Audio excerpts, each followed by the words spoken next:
members is that I really have no confidence in him from what he did now.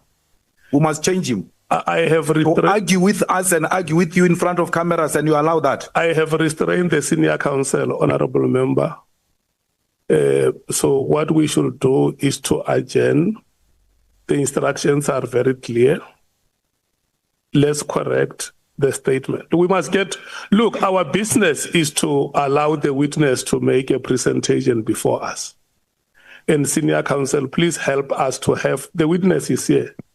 Please help us to have the witness making the presentations, which not me and you, but which South Africans want to hear. Please, let's do this for the people of this country. And I have said we have adjourned for that correction to happen. Thank you so much. Chair.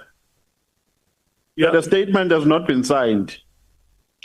The statement before us, there's no signature. Yeah, that is technical. No. No, it's technical. No, but it can be. We have adjourned. Chair, for how long are we adjourning?